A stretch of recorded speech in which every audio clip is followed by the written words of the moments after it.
apply for it here. So having an architect's license here will facilitate that. Is there a process for selecting the plans of the project, especially here in Anguilla? For selecting the plans? Yeah, the source. Well, what we wanted to do, we had, other than our 6 points that are always there, what we needed to look at here was, of course, super hurricane resistance and easy to do, user-friendly details that are available to people that aren't necessarily craftsmen or architects or builders. And so we had to look at those kinds of things to come up with the design. And it turns out to be, it's a design that we've been evolving over the years. And this will, I think what we are doing here is one of the designs that could be used many, many times over here, to be expanded, to be a school, to be a bigger villa, to be a visitor center, to be offices. It can be used in a lot of ways. So that the dynamics of this design do lend themselves to this plan. Yes? I have 2 questions. One is very technical. It's about the lateral forces. Like, for example, how the tires are attached to resist lateral forces of an earthquake. Well, first of all, the circle shape is better than any shape that has straight walls. The circle shape is pulling everything around to itself. So for earthquake, that's definitely a plus. Low profile and heavy structure with light roof, that's a plus.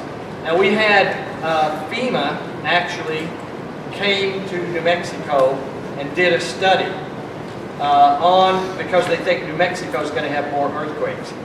And this was a decade ago, or maybe not quite that much. And they did tests on the tire walls.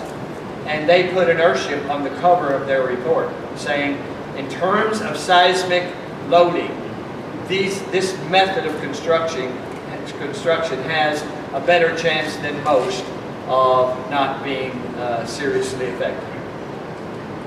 Then my other question was about the adaptability of the structures. In Puerto Rico and many other Latin American countries, it is very cultural for people to adapt their houses, like adding rooms, or maybe adapt it to different needs in time, no? Or taste. Have you seen a structure that changed completely from what it was done from the beginning? Well, from the original? From the original? Well, I'm looking at, yes, you definitely want something that you can add to. And so it's got to be something modular.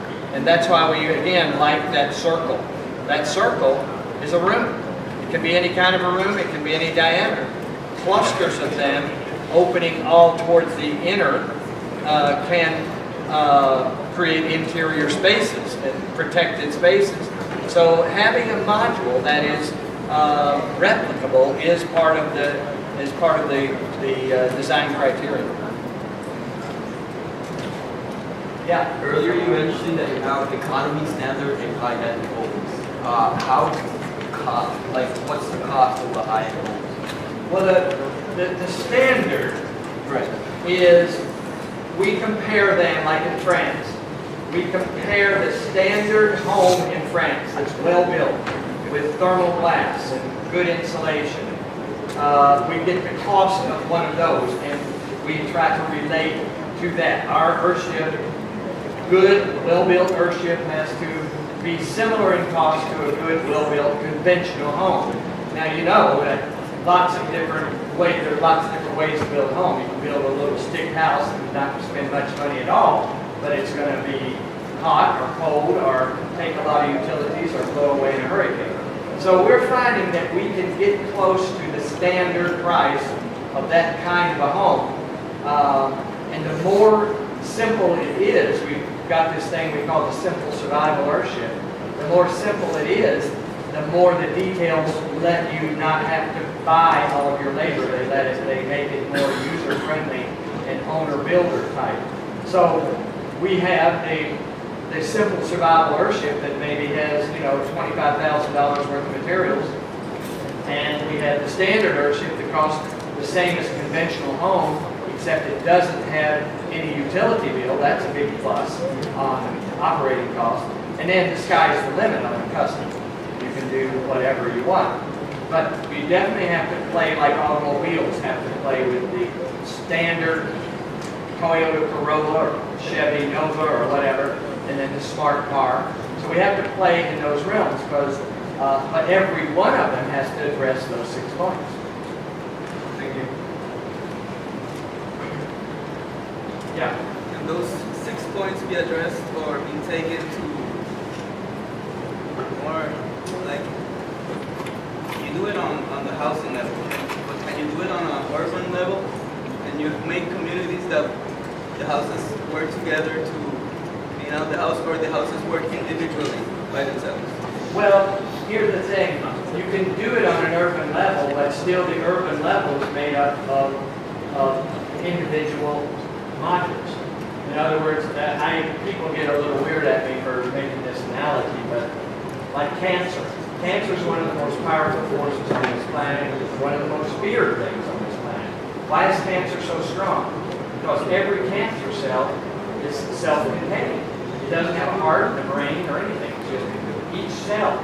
And so if you want to make an urban application of this, each cell is still individual, so you don't need infrastructure. Because if you're harvesting water from the sky, one person may be wasteful and another person might not. So it puts you in charge of your own water.